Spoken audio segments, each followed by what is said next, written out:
Hey guys, welcome back to the AJ Analysis channel, where today, for the first time in quite a while, we have Manchester United match coverage. Manchester United's 2-0 win over Leeds in their first pre-season friendly of the summer. Today we're going to talk about some of the things that we learned in that game. Perhaps we'll talk about Mason Mount's debut, some things we saw from Ten Hag, and also a couple of the youngsters and how they performed in the second half. But we will start off with a tactical side of the game and kind of the patterns of play which we were seeing from Manchester United, particularly in the first half. This was the starting 11 that Erik Ten Hag went with, and obviously, as we can see, there are still several first team players not even close to being back in this squad. Because they played in international games in June, they have been given the extra week off, so Erik Ten Hag came into the match with this team. So the question is, what did we learn? Well, we'll get straight into it and talk about the tactical side of the game, where realistically, from a tactical point of view, Leeds didn't put much pressure on the ball in the first half. So this Manchester United team, which we've got on screen here, played 45 minutes of the match. And during that first 45 minutes, they were quite dominant. It was a very lively game for the first pre-season game. Lots of tempo, lots of energy in the performance, which was good to see. In terms of structure, Leeds, like I said, didn't really put any pressure on the ball, which meant that United could play the ball out from the back. And they were able to do so quite comfortably. Now, in terms of talking points, one thing we did notice was that Tom Heaton was playing with a much higher starting position than what David De Gea did last season. Both in and out of possession, Tom Heaton was just a little bit higher than what we used to see David De Gea. So maybe that's something that we could look at moving forward. In terms of the shape from this position, United initially started off with a sort of 2-3 shape. With the two centre-backs on the ball here, you then got Fernandes and Wan-Bissaka either side of Kobbie Mainoo in the midfield, and this was the shape which United used initially to build possession. So before we continue into the video, a quick shout out to today's video sponsor, JerseyFifa.com, the home of all of the greatest football kits. Whether that be the new latest releases or the old classic ones like this, Jersey FIFA has something for everyone, and now you can check it out yourself using the link in the description down below. And also make sure to use code JerseyFifa for 10% off when you order. Now quickly, as soon as the game developed this sort of pattern of Manchester United building possession and really dominating the ball, we saw a slight change in structure from Manchester United. And this is the first interesting thing to note, I guess. We saw United moving to more of a 3-1 build-up shape rather than this 2-3, with one of Wan-Bissaka and Fernandes dropping deeper. Often it was Wan-Bissaka dropping into a position like this. And this creates this 3-1 shape. We've got Wan-Bissaka, Rafael Varane, Lisandro Martinez, with Kobbie Mainoo just in front, allowing Fernandes to push all the way up the pitch, and then it allows the winger to come inside. Now there were times it was the other way around, where Fernandes was deeper, Wan-Bissaka would push high, and Amad Diallo would come inside. There was lots of rotations in this performance. But in terms of the structure and the shape that we saw, it was very much something like this. So the question is, what was interesting from this position really? What did we learn, or what was really reinforced in this performance? Well, there were a few things. One thing which was really made clear was that Lisandro Martinez is a wonderful, wonderful footballer. We knew that last season, but he missed so much of the games towards the end of the season with injury. What we saw in this game was Lisandro Martinez straight back on it in his first performance back, with line-breaking passes. Passes from these areas forward in between the lines, so it's clear Lisandro Martinez is still going to provide that. However, something else which is clear is that Rafael Varane just isn't. There has been a bit of criticism of him over the summer, and people kind of looking at how good he is on the ball, and it was a concern even in this game. Of course, we've got to give the players the benefit of the doubt that they're a bit rusty, not very sharp, not up to fitness. But Rafael Varane, next to Lisandro Martinez, he just doesn't look anywhere near the same level in terms of what he can produce on the ball with forward passing, and that could be a concern moving forward. And the same was kind of the fact for Wan-Bissaka as well. Just a slight lack of technical ability on the ball from Varane and Wan-Bissaka.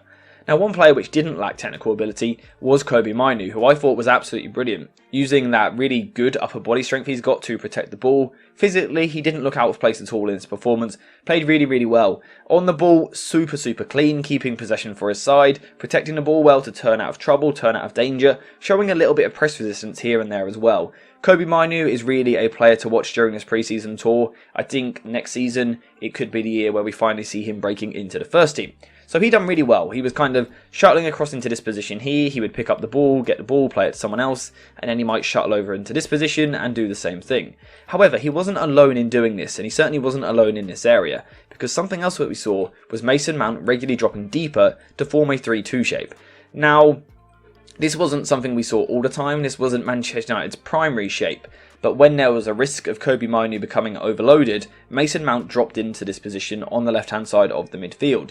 And I think something which was made really very clear in this game is the fact that Mason Mount is definitely a Christian Eriksen replacement.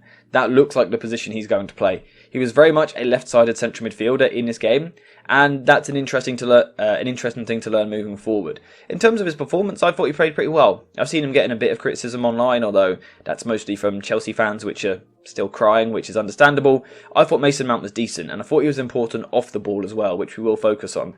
But in terms of on the ball, again, you've got to give players the benefit of the doubt. They're not very sharp, they're lacking match fitness, but I thought Mount done okay. I thought positionally he was picking up in the right areas. We saw lots of rotations in the midfield. Sometimes Mason Mount would be deeper here in a 3-2 shape, but then another time it would be a 3-1 shape. We'd see something like this. We saw him swapping with Hannibal Mejbri over to the other side. There were lots of rotations, good passing and good interplay. The problem was for United in this area, they were kind of progressing the ball forward really well, but in the final third they lacked that bit of sharpness to kind of complete the final pass and do that last little bit of work. In terms of the players in the final third, I think Forson was extremely quiet, nothing to be too critical of, he just didn't get too much of the ball, and the same for Jadon Sancho as well. When he dropped deep and was almost used as a false 9 at times, linking the play, I thought he done well, and he looked good on the counter-attack as well, dropping deep to get the ball with runners around him. However, again, sharpness in the final third was just lacking, a couple of miscontrols in the box. I think he'll be a little bit disappointed with his performance, although again, sharpness is a big thing to take into consideration. And then Amad Diallo on the right-hand side, I thought had a good game, and he looks like he's really matured in the past 12 months with that loan move to Sunderland. Is he quite ready for the United starting 11 just yet? I personally don't think so, not quite. However, he's another player with a big opportunity in this preseason to really make a name for himself and show that he deserves to be in his team. So that's kind of how the individuals performed, and we've also touched on the tactics and the shape as well, and some of the themes we saw during the game. Another theme we saw during the game was runners off the ball, and United actually being really quite direct at times. Now, we're not talking about going long from the goal kick or even from these deep positions, but there were times when someone like Lisandro Martinez would step forward with the ball here. Leeds were playing a pretty high line. Like I said, this was quite an intense, high energetic game, which was good to see. But we saw runners off the ball.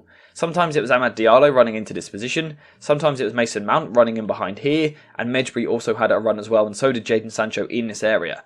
Lisandro Martinez, as we'd expect, again, those long passes looked really good. Rafael Varane played a couple of good ones, a couple of poor ones, but it was just interesting to see those runs off the ball. And if you are someone which is watching the rest of the preseason games, certainly keep an eye out for that. Apart from that, I wouldn't say there was too much to really know on the in-possession performance of the side. The shape was interesting, a 3-1-6, although at times a 3-2-5. Players moving about the pitch, with Mason Mount in particular picking up a lot of different positions during this game. We also, as always, as we expect under Erik ten Hag now, we saw different players always occupying the same zones. For example, at times Amad was wide right, Mejbri would be in here, but then on another occasion Amad Diallo would come inside, Wan-Bissaka would push round, the whole team shifts around. So there was always players in the right zones, and genuinely I think the movement was quite impressive. Individual performances, Mason Mount's positioning was interesting, and I think he played reasonably well. I think he'll be somewhat happy with his debut. I think Kobbie Mainoo was brilliant, and Lisandro Martinez picked up where he left off before his injury. In terms of, from a defensive point of view, we didn't learn a ton, however there were just a couple of things that I do want to look at. So let's say the opposition are playing out from a goal kick. Let's put United back in their shape initially, like so. So the opposition are going to drop deep and try and build out from the back. Now initially United didn't press particularly high up the pitch, and they used a similar sort of structure to last season. Almost a 4-2-3-1 shape, with Mason Mount dropping deeper alongside Kobbie Mainoo, allowing them to match up man for man in the midfield, with Mejbri kind of as the tip of that midfield. And then we saw Amad Diallo and Forson on the wings, kind of cutting off the pass between the centre-back and also the full-back like this, and then Jadon Sancho is essentially going to force the ball one way and then play from there. We saw that early on for United. It wasn't particularly effective, and early on there were a couple of times that Leeds were able to play through. However, as we saw the game go on, we saw a few different things starting to happen. One of those things was Mejbri and Sancho started to use a bit more of a piston press. Now what is a piston press? Basically, you operate as a front two, and Mejbri moves higher, and it's almost more like a 4-4-2 or even a 4-2-4 in this situation. But let's say this player here has the ball, Sancho will press them, Mejbri drops deeper. Then the ball goes across, Mejbri now pistons out here, Sancho pistons in midfield. So it's a piston press, it goes like that. So when one player goes out, the other one drops in. So you're always occupying this 6 in here. And that worked quite well for United, and there were situations when Mejbri was able to win the ball quite high, which we will discuss, and also Jadon Sancho was able to as well. Now, you've got to consider the quality United were facing. This wasn't a very good Leeds side, But regardless, that was an interesting development in United's team from a defensive point of view. Now, as Leeds moved further forward, United dropped into more of a 4-1-4-1 shape, like so, a little bit like this.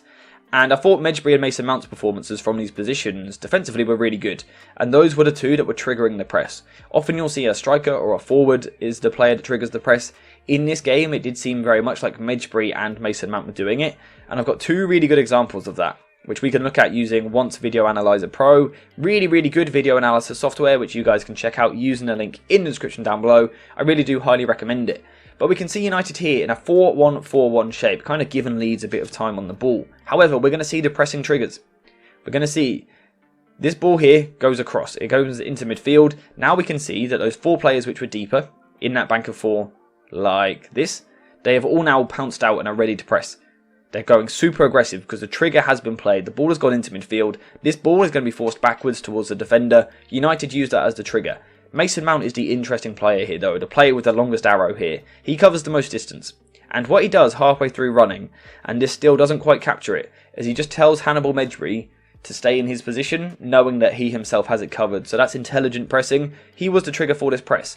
And as a result, it led to him winning the ball back, nice and high up the pitch. He goes through to kind of have a long chipped shot from distance, which doesn't come off, it goes over the bar. But it was an interesting pressing trigger. And also we saw something similar from Hannibal Medjbri as well. This time much higher up the pitch. We can see that Leeds are trying to play out from the back. Hannibal Medjbri, everyone is locked on like this. We can see that the ball is going to be played in towards the midfielder. Hannibal Medjbri uses that as the trigger to press harder, go up high, win the ball, and it works. He gets the ball into the box, dribbles through, cuts the ball across, and is let down by Jadon Sancho's control. However, again, it was interesting to see which players were triggering these pressing situations. Now, like I've said a couple of times, this isn't a game which you can really judge too much, really. The players only played 45 minutes. It was the first 45 minutes they've played, and therefore it wasn't a perfect performance. Players were rusty on the ball, and, you know, it's never going to be perfect in pre-season. But I still think we saw a few interesting things, and I hope you guys have learned a few of those things in this video.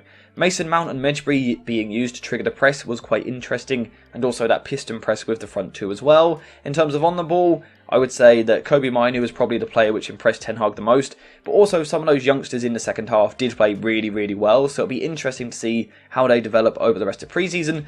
But apart from that, I think that's all we've got to discuss for today's video, so thank you guys for watching, I hope you have enjoyed it, and as always, I'll see you in the next one.